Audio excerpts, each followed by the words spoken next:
Pemirsa, selamat berjumpa kembali di Kawan Bicara Alvin.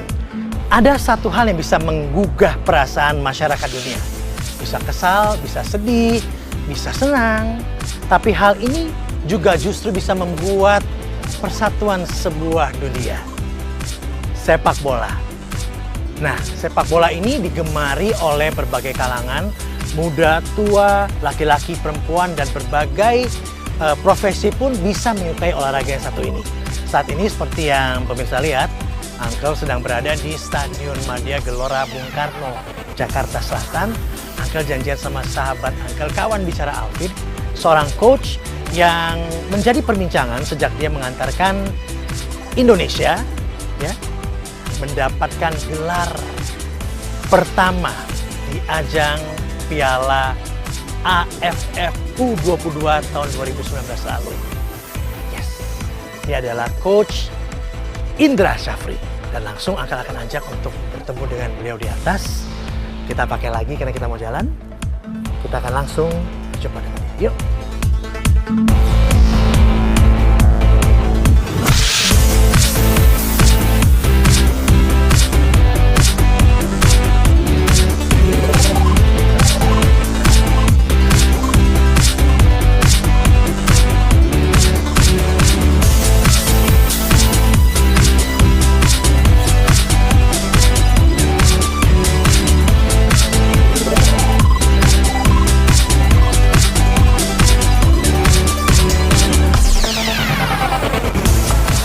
Coach Indra, apa kabar?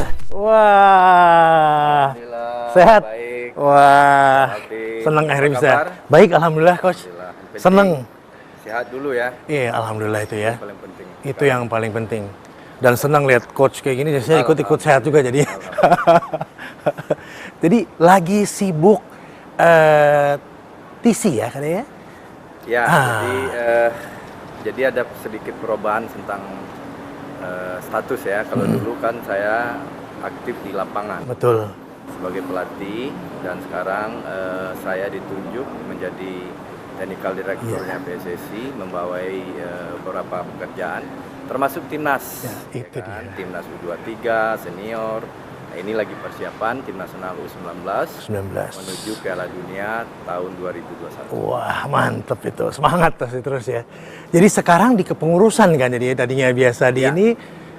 Nah, kalau kita lihat pada masa pandemi ini, mau nggak mau pasti ada beberapa agenda dari sepak bola nasional yang mungkin belum sempat direalisasikan ya. Apa saja itu, Coach Indra?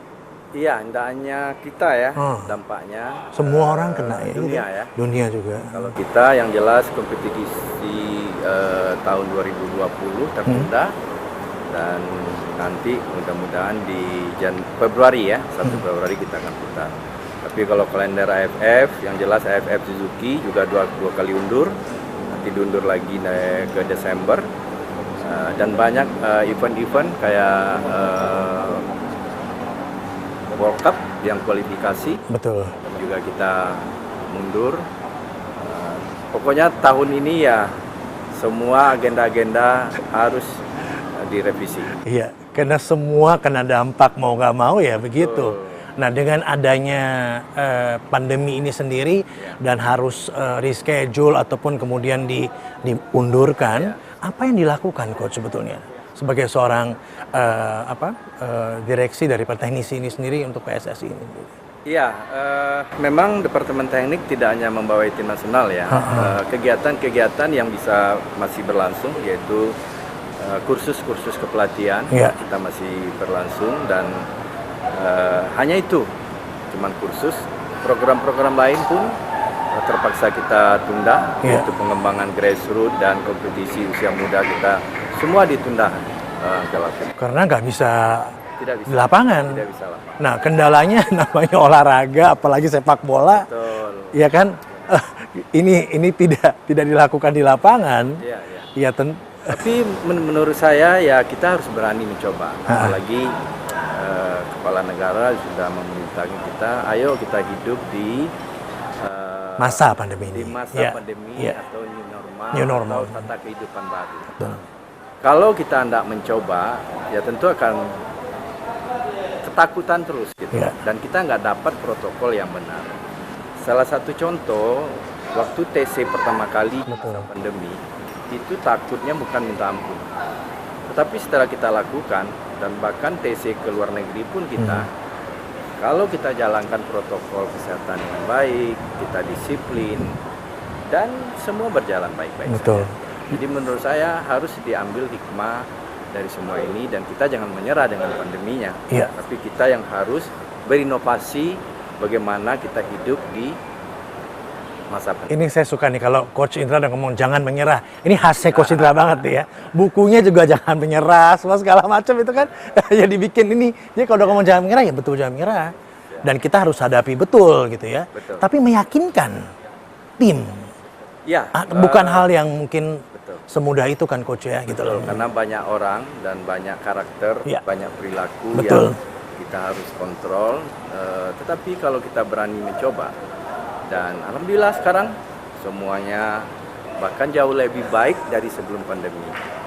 Masalah kebersihan anak-anak jauh lebih bersih dari dulu, dan ketaatan mereka terhadap disiplin dan lain sebagainya mereka lebih. Mungkin kena pandemi 8 bulan ini jadi semangat semakin bertambah, semakin ingin bertambah dan semakin sehat. Nah itu dia. Ya kan? Semakin hal-hal dulu yang pernah kita lakukan lagi. Nah kan itu dia. Uncle Alvin dulu waktu SD, kita sebelum masuk kelas cuci tangan kan. Nah, itu simple sebetulnya kan, tiba-tiba hilang, jadi kayak diingatkan kembali. Tapi kalau saya nggak salah dengar ya, kata sempat ada kurang nyaman atau gusar pada saat pelatih telat datang 1 bulan pada saat minta cuti kan, kemudian telat kembali ke tanah air itu lah. Iya, saya kan memang sekarang tugasnya di Departemen Teknik adalah perpanjangan tangan dari federasi kalau menyangkut teknis. Salah satunya saya bilang tadi, saya bertanggung jawab, diberi amanah bagaimana pengelolaan tim nasional lebih baik. Baik itu bagaimana roadmap seorang pelatih itu berjalan sesuai dengan rencana, dan kita diskusikan dengan baik dan kita lakukan dengan baik. Untuk saya semua sama. Kalau memang ada pemain yang kurang disiplin, ya kita harus tegur mereka dan kita harus tahu mereka. Termasuk juga komitmen-komitmen dari tim kepelatihan. Betul. Dan saya wajar saja memberikan teguran ataupun mengingatkan dia supaya harus punya komitmen. Karena ini kan pekerjaan besar, bukan pekerjaan yang main-main. Dan ini malahan ada kepresnya loh, supaya Indonesia berprestasi di Piala Dunia. Nah, tanggung jawab itu yang saya emban, dan saya kan harus amanah.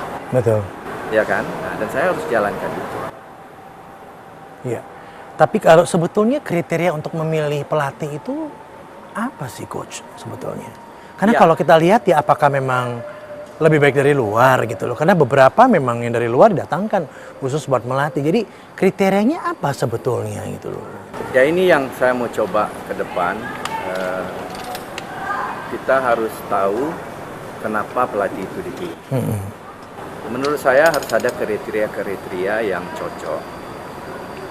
Yang harus dicocokkan pertama yaitu sumber daya pemain kita.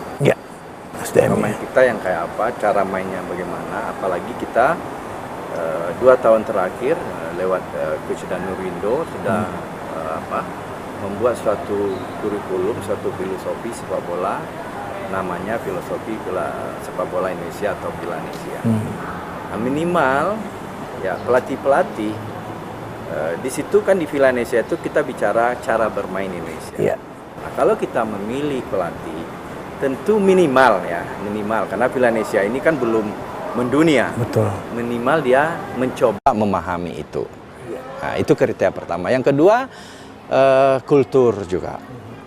Kan pasti kita pingin pelatih yang masuk itu punya kultur sepak bola yang baik. Betul. Nah, kita untuk pelatih kita yang sekarang, Coach Shin, dia punya kultur sepak bola yang baik. Dia disiplin dan dia punya etos kerja yang bagus. Makanya saya kemarin sedikit kecewa kenapa kok Kok bisa sampai terlambat. Satu Nah, ini bulan aja dia mungkin ada hal lain. Nah, rupanya Coach Sin dia mau general check up. Oh, yes. Dan dia beri kabar ke saya dan dan dia akan datang tanggal 11 ini.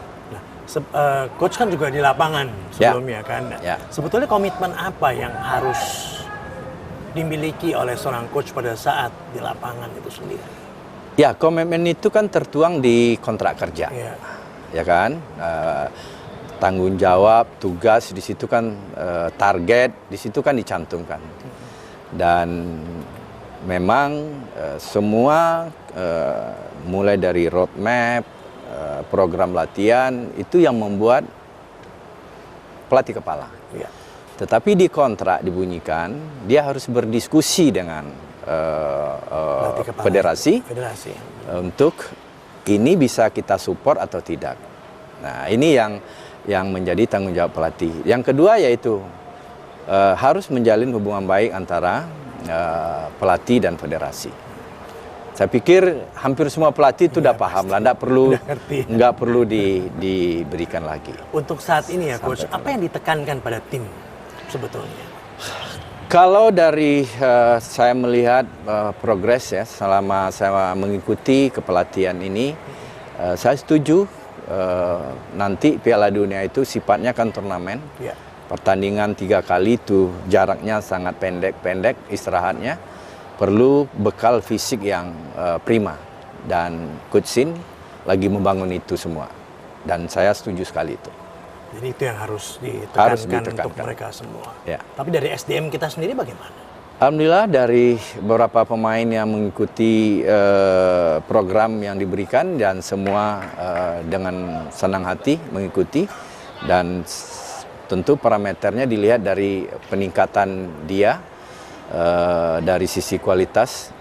Kita lihat kemarin beberapa kali uji coba di Kroasia mereka melihatkan performa yang berarti lebih target baik. Piala Dunia. Ya, ini target kita memang harus berprestasi di Piala Dunia. Itu dia ya. Siap. Itu yang kita tunggu-tunggu aja Coach. Siap. Dan saya masih akan ngobrol jauh lebih banyak lagi dengan Coach Indra. Kita masih ingat tahun 2013, 2019 kemarin prestasi apa yang dicapai. Tapi saat lagi yang dikawan bicara Alvin. Dalam waktu 2 tahun saya sukses membawa tim nasional U19 era Evan Dimas CS untuk juara.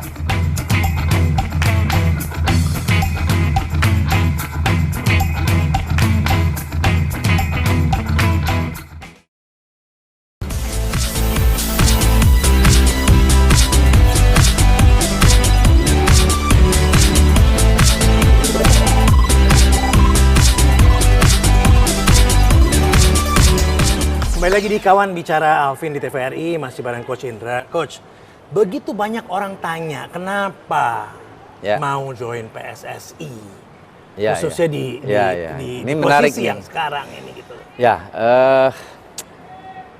kalau orang tanya ke saya dan jawabannya jujur, mana yang lebih enjoy di lapangan dengan 1000 tantangan atau di PSSI yang juga ada tantangan. Beda tantangan tapi sama serunya. Ya, tapi kita ini kan tidak bisa hidup sekehendak hati. Betul. Ada takdir di situ. Nah, saya putuskan waktu tahun lalu Februari saya ambil di PSSI sebagai direktur teknik. Dan juga kebetulan saya di AFC juga technical committee di AFC. Dan saya pertimbangkan, saya punya pengalaman lapangan dan melatih tim nasional dari usia 16, 17, 18, 19 sampai usia 23. Dan juga saya pengalaman belusukan Sabang sampai Merauke. Saya tahu persis talenta-talenta, kantong-kantongnya itu di mana, infrastruktur lapangan bagaimana, SDM untuk kepelatihan di daerah gimana, saya banyak tahu itu. Kendalanya pun bagaimana? Kendalanya pun bagaimana. Dan saya juga mendengar selama ini orang selalu berpandangan dalam tanda kutip kurang baik ke PSSI. Saya bismillah saya ambil dan saya pingin coba karena Saya yakin sekali pengalaman saya, pertama pun waktu saya membangun tim nasional kan tidak ada yang percaya. Iya. Semua pesimis. Siapa sih Indra Safri? Mungkin sama dengan saya memulai di Departemen Teknik di PSSI. Kenapa saya ambil? Satu, dukungan penuh dari Ketua Umum PSSI dan Esko PSSI. Saya disupport. Karena menurut saya selama ini Departemen Teknik ini tidak bekerja maksimal. Karena di semua federasi di dunia, keputusan-keputusan di federasi sepak bola hampir 70% itu teknis. Bukan bisnis. Bukan bisnis. Bukan administrasi. Ini berarti harus yang... Ini yang harus. Dan di FIFA pun, ini adalah departemen yang diprioritaskan dan diperhatikan. Dan alhamdulillah saya berjalan hampir berapa bulan, 7 bulan. Dan banyak hal yang saya lakukan.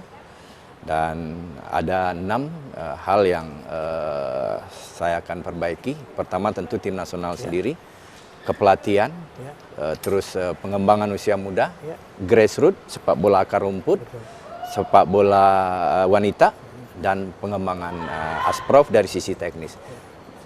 Di Asprof saya ingin direktur teknik itu ada di 34 provinsi.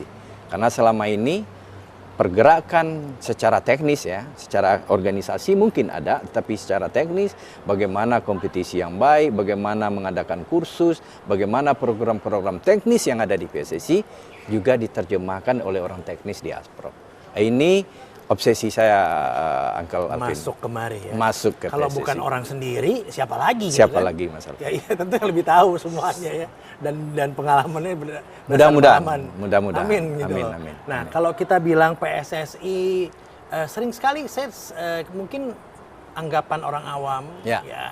Mungkin pasti coach juga sering mendengar lah ya. Mungkin agak antara panas dan tidak telinga bilang bahwa PSSI itu nggak ada prestasi misalnya. Betul. Banyak yang bilang begitu ya. Betul. Lalu kemudian padahal kita lihat jelas ini ada. Contohnya saya ingatkan kembali kalau ada pemirsa di rumah 2013 ya. U19 ya. U19. Ya, AFF ya. Lalu U22 pada tahun 2019. Nah, itu nah, ini dua ini kan udah prestasi sebetulnya. Dan kalau boleh saya agak nyentil nih, coach. Ya. Mungkin orang semakin terbuka matanya pada Coach Indra pada saat itu ya, setelah dua prestasi ini nongol gitu loh. Jadi gini ya Alvin, di awal ya saya kan memang bukan pemain tim nasional dan juga bukan pemain top lah di Indonesia. Saya hanya bermain di PSP Padang di Sumatera Barat. Awal saya melatih di tahun 2011, memang tidak satu pun lah, ya hampir semua orang nggak percaya. Dan saat itu kenapa saya bisa di tim nasional? Ini takdir lagi. Orang tidak ada minat ya para pelatih untuk menjadi pelatih usia muda. Karena memang saat itu tim nasional usia muda itu ya kalau dari sisi bisnis nggak ya jual lah. Tetapi saya lakukan perubahan, baik itu scoutingnya, pemilihan pemain, dan cara-cara untuk membangun sebuah tim dengan baik, yaitu alhamdulillah 2013 dalam waktu 2 tahun saya sukses membawa tim nasional U19 era Evan Dimas CS untuk juara. Setelah 22 tahun, tidak satu trofi pun. Nah, 76 ya, berapa itu? Rekor skornya berapa itu? 76. 76. Uncle Alvin masih udah lahir. Udah lahir. Iya dong. Nah, setelah itu ya orang sedikit mulai percaya, saya lanjutkan kerja saya terus sampai ke tahun 2019 juga kita juara di AFF U22. Ya. Dan pandangan stereotip terhadap PSSI ini sendiri? Ya, saat juara itu sedikit bagus pandangan orang ke PSSI. Ini yang keliru sebenarnya. Selalu bagus tidak bagusnya PSSI itu tergantung prestasi tim nasional. Saya akui iya, ujung-ujungnya kan tim nasional. Betul. Tapi lihat juga dong hal lain yang dilakukan oleh PSSI. Nah, khusus di bidang saya, Departemen Teknik, banyak hal yang sudah saya presentasikan ke pengurus PSSI yang nanti akan kita lakukan. Apalagi sekarang saya optimis sepak bola Indonesia akan maju dengan adanya Impres nomor 3 tahun 2019 tentang percepatan pembangunan sepak bola nasional. Nah, dari situ saya melihat banyak celah yang harus kita lakukan, yang kita minta support dari 11 departemen yang terlibat di Impres itu dan 4 lembaga. Nah, kalau ini kita bisa saling bersinergi antara pemerintah dan PSSI, terutama di bidang teknik, itu saya pikir kita menunggu masanya kita akan bisa. Arahnya udah jelas. Arahnya lebih baik. Tapi sebetulnya posisi sepak bola Indonesia di mata negara lain tuh seperti apa ya? Kalau ranking ya Nah. 173, ini memang sangat jelek sekali. Sangat jelek sekali. Dan memang salah satu yang harus kita perbaiki yaitu bagaimana ranking kita makin lama makin baik. Oleh sebab itu kemarin saya diskusi dengan teman-teman di Departemen Teknik. Sebenarnya untuk menaikkan ranking ya kita harus bangun tim nasional yang kuat. Yang kedua, lawan-lawan yang kita ajak untuk FIFA Matchday kita juga harus dipilih, ya kan? Diseleksi, dilihat mana yang bisa kita naik gitu. Nah kalau begitu siapa yang milih sebetulnya, Coach? Ya harusnya itu keluarnya dari Departemen Teknik. Nah, mungkin selama ini Departemen Teknik ini tidak diberdayakan secara maksimal. Nah, ini kelebihan dari kepengurusan sekarang. Saya bersyukur betul-betul semua kebijakan yang sebelum dikeluarkan itu ada rekomendasi dari semua departemen. Baik itu Departemen Teknik, Departemen Kompetisi, baik itu bidang lainnya. Berarti kalau fokus yang dilakukan PSSI sekarang pada usia 19 ya, U19. Fokusnya ini sekarang. Kalau untuk tahun ini ya, sampai tahun 2021 ya. Tetapi tidak itu saja yang kita kerjain. Jadi banyak pekerjaan lain. Sekarang contoh di bidang kepelatihan kerjasama dengan Kemenpora, kita lagi coba ke Kemenpora minta bantuan di 34 provinsi itu untuk bisa diberikan kursus gratis untuk C dan D. Nah, karena menurut kami kalau gratis penyebarannya akan merata. Betul, betul. Semua yang tertarik bisa ikut ya. Iya, dan kalau misalnya jatah untuk Asprof Jayapura itu Asprof lain orangnya nggak boleh ke sana. Jadi ada pemerataan penyebaran pelatih. Nah, kalau gratis, kita juga bisa menentukan kriteria. Kita bisa menentukan kriteria supaya kualitas pelatih ini nanti disaring di situ. Iya. Tapi kalau dia bayar, ya yang berduit dong yang ikut gitu. Nah, ini yang program ini lagi kita coba ke Pak Menpora dan beliau sangat baik dan sudah ada buktinya dia kasih untuk untuk mantan-mantan pemain. Mantap. Nah, mantan-mantan pemain dan pemain-pemain yang masih aktif kemarin saya minta ke Pak Menpora untuk bisa diberikan kursus gratis tanpa bayar dan mereka sudah lakukan itu. Itu kan nambah value mereka jadi ya. Nambah nilai mereka. Supaya nanti setelah selesai jadi pemain dia sudah ada cikal bakal untuk jadi pelatih. Betul, betul. Jadi ada pembelajaran, persiapan untuk nanti setelah pascanya ya, pemain. Betul. Ya. Coach, kita ngobrol lagi, tapi kita break dulu sejenak dan saya akan kembali lagi di Kawan Bicara Alvin hanya di TVRI. Dan sampai saya ke titik bersama keluarga itu hampir terjadi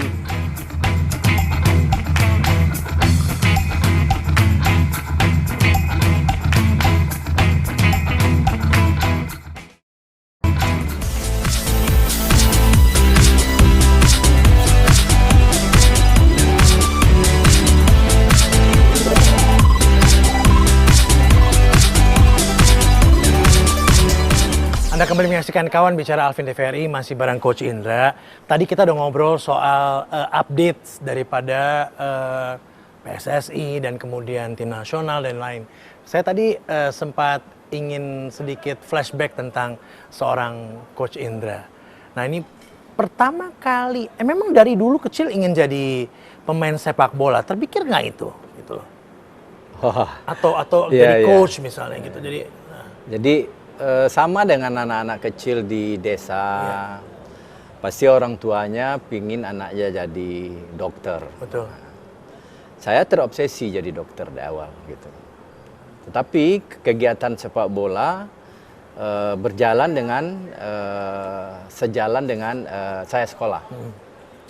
Sebenarnya di sekolah saya juga punya kemampuan lah, ya kan. Dan 10 besar terus loh. jadi sampai saya kuliah juga dan tetapi di tahun 2007 ini baru situ ada pilihan betul-betul saya harus memilih dari mau jadi tetap sebagai kepala kantor pos atau sebagai pelatih profesional. Dan perjalanan sebelum sampai ke pelatih tim nasional pun saya lebih banyak waktunya habis di kantor. Saya lulus di perguruan tinggi masuk ke PT Pos Indonesia itu di tahun 85. Dan terus di sana terus sampai tahun 2007. Jadi di 2007 itulah saya karena memang cita-cita pertama nggak dapat, terus jadi dokter ya nggak dapat, terus ya sudah dilihat pun di kantor mentok. Dan saya pikir saya nggak bisa eksplor diri saya lebih banyak. Tiba-tiba saya terbetik untuk menjadi pelatih. Cuman kan biasa, ibu-ibu kan istri saya bilang nggak boleh jadi pelatih. Jadi tetap di PT Pos. Nah, jadi kami itu Uncle Alvin ada berempat di dalam keluarga. Anak sulung tapi kan ya? Saya ya tertua. Anak tertua. Saya istri, anak dua, laki-laki perempuan. Saya dan anak perempuan saya dan anak laki-laki saya memilih sepak bola. Oke. Tetapi nggak diarahkan ya, memang dia milih sendiri ya? Enggak, jadi voting untuk menentukan tetap di PT Pos kah atau jadi pelatih profesional. Oke. Istri dan anak perempuan saya pilih tetap sebagai kepala kantor Pos PT. Sama. Gua draw. Tapi nggak ada penalti kan? Kan di kita yang jadi pemimpin itu kan suami. Ada. Bismillah saya ambil. Tetapi Uncle Alvin itu perjuangannya setelah saya pilih di kepelatihan, saya masuk di tim nasional tahun 2011, itu perjuangannya minta ampun. Dan sekarang baru saya kasih tahu, bukan saya tidak ikhlas, karena sudah dibayar soalnya. Saya melakukan atau membangun tim nasional U19 waktu itu, mulai dari usia 16, sempat tidak digaji selama 17 bulan. Itu, betul. Dan sampai saya ke titik bersama keluarga itu hampir terjadi terganggu lah. Kan sudah saya bilang, biasalah ibu-ibu ya, kan saya minta tetap di PT Pos. Tapi ya alhamdulillah, Tuhan bilang kalau kita ikhlas akan saya ganti lebih baik katanya. Ya alhamdulillah. Dan momen itu ditunggu karena kerja keras sudah dilakukan ya. Karena kerja keras, jangan hanya doa. Ikhtiar itu sudah dilakukan. Ikhtiar, niat, itu penting. Dan itu sangat berkesan sekali untuk saya, dan akhirnya sepak bola untuk saya tidak hanya untuk memenuhi kehidupan, tapi sepak bola bagi saya adalah segalanya. Untuk saya sepak bola tidak hanya bicara kalah menang, tapi banyak nilai-nilai lain yang kita bisa bangun dari sepak bola itu. Saya bisa berdakwah lewat sepak bola. Betul. Sujud syukur itu bukan Muhammad Salah yang lakuin duluan, tapi anak-anak Indonesia tahun 2013. Saya juga bisa mempersatukan bangsa. Bagaimana tim nasional yang saya bikin itu betul-betul menunjukkan keindonesiaannya. Membuat bangga dan kemudian segala macam. Bangga. Dan ada kita waktu itu turun Nusantara, main di Aceh. Kalau di Aceh itu Uncle Alvin itu yang nonton itu kalau tim nasional Indonesia, apalagi tahun 2013 itu nggak banyak. Tapi apa yang terjadi coba? Karena ada anak Aceh di situ, itu ramainya minta ampun. Jadi dan itu dipilih berdasarkan coach belusukan semua dari 30. Dan pemilihannya tidak ada dusta di antara kita. Iya, itu dia makanya. saya tertarik dengan omongan-omongan coach bahwa bekerja bukan untuk diri pribadi, Betul. ya kan? Ya. Ya bekerja untuk bangsa, untuk Betul. negeri, buat semuanya, bukan semata-mata. Jadi waktu tiba pada satu fase di mana, mohon maaf, tidak ada penghasilan dari itu selama sekian bulan, ini tetap kuat, gitu, tetap kuat. Jadi saya bersyukur meniti karir di sepak bola. Dari sepak bola banyak saya belajar. Implementasi agama, implementasi kesabaran, kehidupan, nilai-nilai kehidupan saya dapat dari sepak bola. Saya bekerja bukan untuk diri saya bekerja untuk orang banyak, bagaimana bangsa ini punya kebanggaan, bagaimana anak-anak muda kita lahir, bisa hidup dari sepak bola. Dan ini memang cita-cita saya. Mungkin dari masa kecil coach juga mungkin ya. Coach dulu ya suka ngantar makanan di suruh orang tuanya. Iya. Kalau anak biasa, kalau di orang awak ya biasa anak perempuan yang suruh antar. Ini anak laki-laki yang suruh antar asik-asik aja. Iya, kan kita di Minangkabau memang kelebihannya memang kalau kita ada bikin apa makanan, pasti kita berbagi ke keliling. Nah, saya paling senang itu. Dan pada saat melihat orang senang menerimanya, Waduh, coach juga senang banget. Ini agak lain, agak les sedikit ya. Karena kita nggak bilang pendiam, tapi memang termasuk yang tidak begitu banyak bicara kan. Pada waktu kecil kan, iya, ya kan. Tapi beliau adalah seorang pemerhati yang handal. Ya bagaimana beliau memperhatikan bagaimana proses sebuah bangunan dibangun, proses apa. Jadi tercapture dalam pemikiran seorang coach Indra. Jadi mungkin ini ya, mau nggak mau ya coachnya dari situ ya. Karena terstruktur kan, tercapture, semua melihat semuanya. Secara nggak sadar mungkin ya coach. Secara nggak sadar ya lingkungan, gitu. Orang tua terutama ya, apalagi kultur kehidupan kita di Minangkabau, itu membuat saya sekarang mungkin faktor yang membuat kita bisa menjadi pemerhati yang baik, good observer, itu kan diperlukan. Dan saya kayak gitu kan. Punya Uncle Alvin, saya punya kebiasaan dulu. Jadi di kampung itu dulu pernah dapat bantuan irigasi, ya kan? Saya masih ingat itu. Oh, ikut sama-sama itu. Saya paling suka melihat proses tumbuhnya bangunan, proses kali itu pembuatannya itu. Sampai sekarang pun saya masih suka dengan proses. Jadi kalau ada misalnya tim nasional, prosesnya bagus tapi hasilnya belum, saya mengamini itu, dan itu adalah hal yang baik. Karena sepak bola itu bukan hanya bicara kalah menang. Menurut saya, kemenangan yang dicapai dengan cara-cara yang tidak benar itulah kekalahan.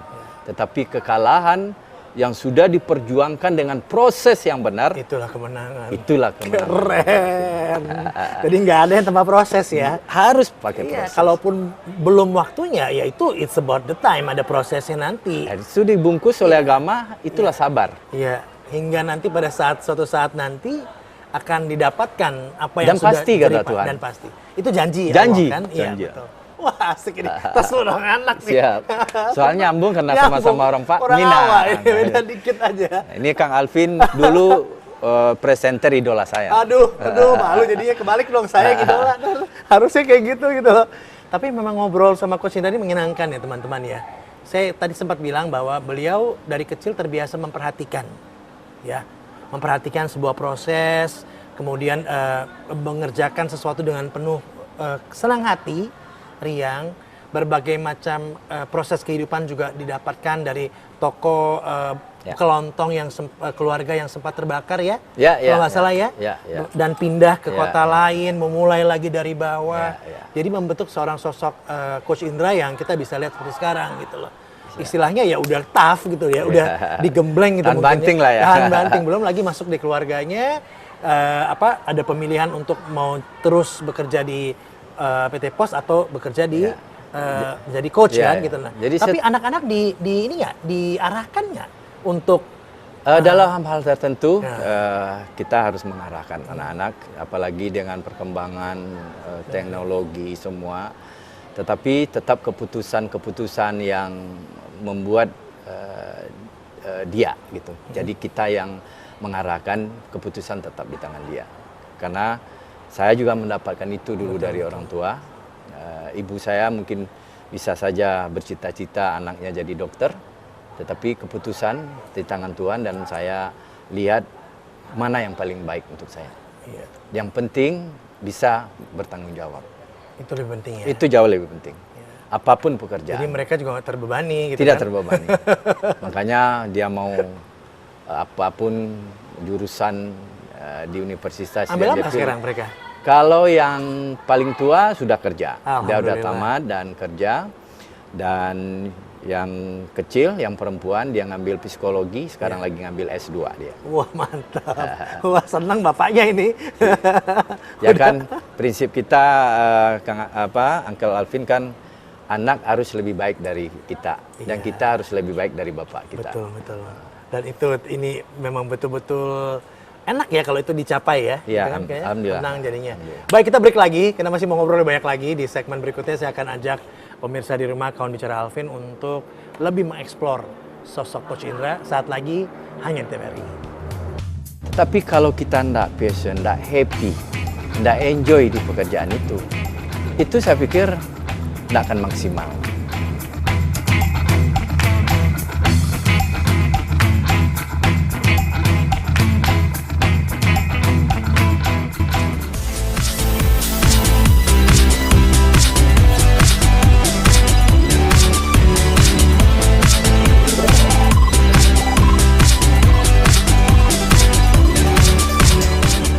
Coach, sebetulnya syarat utama untuk orang bisa menjadi seorang pemain sepak bola yang handal apa? Tentu bakat ya. Iya. Bakat. Yang kedua ya itu tadi harus ada pelatih yang melatih. Kalau dia nggak memiliki bakat yang maksimal, yang bagus, tapi dia punya keinginan yang kuat, Hasilnya akan maksimal. Dia punya bakat, terus dilatih dengan baik oleh pelatih yang baik dan tahapannya yang diikuti juga dengan baik, jauh lebih maksimal itu. Tetapi dia punya bakat, nggak mau berlatih baik atau bekerja keras, sama hasilnya tidak akan baik. banyak dijumpai yang seperti itu. Banyak sekali, banyak sekali. Tetapi yang tadi ada pemain yang bakatnya sedang, tetapi dia kerja keras, mau berjuang terus. Ada berapa pemain di tim saya yang dia bisa tembus ke 11 pemain inti. Jadi bisa terjadi gitu. Tinggal kekuatan tekad dan semangatnya Ya, untuk mau yang ya, ini. tapi- usia yang terbaik berapa sebetulnya untuk pembinaan ini sendiri? Kalau di sepak bola itu youth development itu pembinaan usia muda itu dimulai dari usia 6-12 tahun. 6-12 tahun, setelah itu meningkat ke 13-15 tahun youth formative fase. Setelah itu terakhir pembinaan yaitu youth final fase di usia 16-19 tahun. Jadi setelah 19 tahun itu udah masuk ke Yang profesional. profesionalnya. Jadi jelas ya sebetulnya. Ya, ini. tahapannya jelas sekali. Dari tadi saya ada satu pertanyaan di benak saya. Kalau boleh dilihat mana yang lebih challenge sebetulnya, as a pemain, coach atau pejabat sekarang? Saya selalu bekerja apa yang saya bisa. Saya bisa di sepak bola. Saya sangat sangat tertantang untuk bisa mengembangkan karir saya di sepak bola. Karena passion saya di situ. Ya, terakhir ini ada yang menawarkan untuk jadi anggota DPR RI dan lain sebagainya. Saya berpikir kalau itu saya ambil nggak realistis. Satu, saya berkhianat terhadap sepak bola. Dan dari nol sampai saya ke level yang sekarang, terus saya tinggalkan pengalaman itu. Masuk ke dunia yang saya mulai lagi dari nol. Memang ada orang bilang, kan coach bisa menyuarakan sepak bola di situ. Tetapi kalau kita ndak passion, ndak happy, ndak enjoy di pekerjaan itu saya pikir ndak akan maksimal. Dan sepak bola, apalagi sekarang, industri sepak bola berkembang begitu pesatnya, tidak hanya bisa untuk hidup bagi saya sebagai individu, malahan saya bisa untuk membuka lapangan pekerjaan Betul. untuk orang banyak. Banyak hal yang bisa dilakukan di sepak bola. Jadi saya pikir kalau pertanyaan yang 3 itu mau jadi pejabat, menjadi pelatih atau pemain, ya kalau sekarang pasti pelatih. Iya. Ya, sekarang beralih lagi ke pekerjaan yang lebih kebijakan. Ya saya di Direktur Teknik PSSI. Tapi menariknya adalah ini bukan pindah, tapi justru apa yang sudah dilalui di lingkungan yang sama di situ. Gitu dan kan, dalam lingkungan sepak bola. Dalam lingkungan yang sama. Jadi ya udah jalannya udah jelas gitu deh kayak gitu. Step by stepnya jelas gitu ya. Daripada harus mulai from beginning again. Meskipun bisa dengan jalan lain juga untuk menyuarakan. Ya, saya memahami keinginan yang begitu dan banyak orang yang memerankan. Mungkin saya di DPR RI membawa nama sepak bola, bagaimana sepak bola bisa dibantu dan lain sebagai programnya. Tetapi untuk saya enjoy-nya bekerja. Itu yang sepak penting. bola itu untuk saya itu tidak hanya profesi sekarang itu. Sudah menata saya dalam meniti kehidupan gitu. Saya bisa berbuat banyak di situ. Betul. Kelihatan kok, coach, kelihatan banget. Jadi benar-benar dihayati. Awalnya sebelum saya jumpa saya sudah sempat research dan lain-lain. Saya pikir beliau adalah orang yang sangat diam gitu. Tapi ternyata ada begitu mengasingkan dari caranya gitu loh. Tapi coach saya ingin tanya ini, dari begitu banyak klub sepak bola yang ada di 34 provinsi di tanah air gitu ya. Saya nggak bilang mana yang terbaik tapi saya tertarik ingin tahu mana yang paling tinggi challenge atau apanya ininya. Kalau saya bilang terbaik kan berarti saya ada yang nggak terbaik, jadi kurang ini kan. Nah, mana yang paling menonjol? Nah, itu mungkin lebih tepat istilahnya. Jadi pertanyaan ini mungkin udah diatur kali. Saya dari 34 provinsi itu, sesuai dengan pertanyaan Uncle Alvin, kok bisa nyambung gitu. Nah, ini yang lagi saya lihat, saya evaluasi. Dari 34 provinsi kita itu, mana sih rankingnya yang 1 sampai 34? Supaya apa? Kalau yang 1 sampai 34 ini tahu, kan kita jelas apa yang harus dibantu ke yang nomor 1, apa yang harus dibantu ke nomor 34 dari sisi teknis. Ya, terus terang, untuk sepak bola termasuk industrinya, masih daerah Jawa. Jawa Timur, Jawa Barat, Jawa Tengah, DKI, masih di sekitar Jawa. Nah, inilah peran PSSI bagaimana nanti sepak bolanya juga bisa berkembang, baik itu secara teknis dan industrinya, di provinsi-provinsi lain. Nah, kalau ini tumbuh pesat, saya nggak bisa mikir banyaknya orang yang tertolong yang bisa hidup nanti. Nah, ini yang menjadi obsesi saya, makanya saya nggak mau pindah ke profesi lain gitu. Bekerja sekaligus ikhtiar. Sekaligus VR itu semua dilakukan. Benar. Betapa menyenangkan ya pekerjaan itu, meskipun tentu tidak semua orang akan berpikiran yang sama dan positif pada sosok seorang Coach Indra. Tahun atau 20 tahun yang lalu saya bekerja untuk cari nafkah. Tapi izin Allah, saya niatkan saya bekerja untuk ibadah. Karena rupanya nafkah itu udah ada yang tentukan. Jadi saya nggak perlu cemas dan saya juga enjoy banget. Dan saya akan selalu mengabdi di sepak bola dan mudah-mudahan berguna bagi orang banyak. Amin, amin rabbil alamin.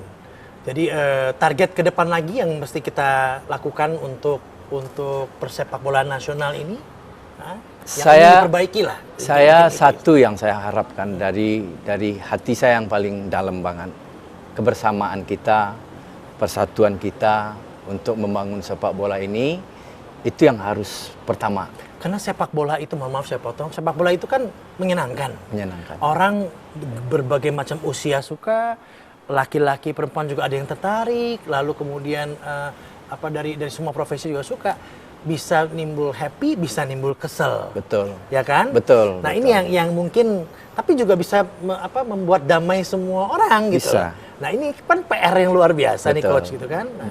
Makanya kalau sepak bola ini kita urus dengan baik, saya udah buktikan bukan omong kosong, bisa mempersatukan bangsa. bisa melahirkan generasi-generasi baru anak bangsa yang jauh lebih baik. Karena sepak bola itu nilai-nilai lain banyak yang bisa kita bangun. Betul. Gitu. Sportivitasnya jelas. Nilai kejujuran, Kejujuran. semangat, pantang menyerah, itu bisa dibangun dari situ. Dan saya udah buktikan itu. Dan bisa membuat atau melahirkan manusia-manusia utuh lewat olahraga. Karena dulu pun olahraga ini kan gunanya untuk mempersatukan bangsa. Nah, contoh saya ke Aceh itu, ya kan, yang awalnya orang nggak mau nonton tim nasional, tetapi begitu saya sampai di airport, saya bikin statement, 30% dari tim nasional U19 adalah anak terbaik Aceh. Kapten kesebelasannya adalah orang Aceh. Ramai dia menonton. Dan apa? Karena mereka merasa terlibat. Merasa diperhatikan. Masuk ke dalamnya. Nah, awalnya Mas Uncle Alvin, saya membangun tim nasional 2011 itu pemainannya segelintir hanya orang DKI aja. Tapi 3 tahun saya membangun cabang Merauke dan saya bangun betul-betul menunjukkan keindonesiaannya dan dicintai masyarakat. Itu belusukannya berhasil. Alhamdulillah. Gitu. Saya juga riset kan sampai pelosok-pelosok sampai kemana. Itu yang luar biasa itu. Alhamdulillah. Ya, terakhir tips saja buat pemain sepak bola. Coach. Saya pernah dinasihati oleh Profesor B.J. Habibie. Suksesnya seseorang ditentukan hanya skill 20%. Sedangkan 80% adalah mental dan spiritual. Oleh sebab itu, berlatih dengan baik untuk membuat skill yang bagus ya. Bukan berarti 20% itu dalam tanda kutip harus bermalas-malas, tetapi untuk menuju sukses itu perlu mental yang bagus. Bicara mental, bicara karakter moral, karakter kinerja harus dibangun seimbang dan jalin hubungan baik kepada Allah Subhanahu wa taala. Bismillahnya baik, kerjanya dapat kesempatan ngobrol sama Coach Indra Syafri ya, dan ini sekaligus menutup jumpa kita di Kawan Bicara Alvin episode kali ini. Mudah-mudahan saja obrolan kami hari ini bisa membawa value lain untuk semua yang menyaksikan program ini. Terima kasih dan sampai jumpa.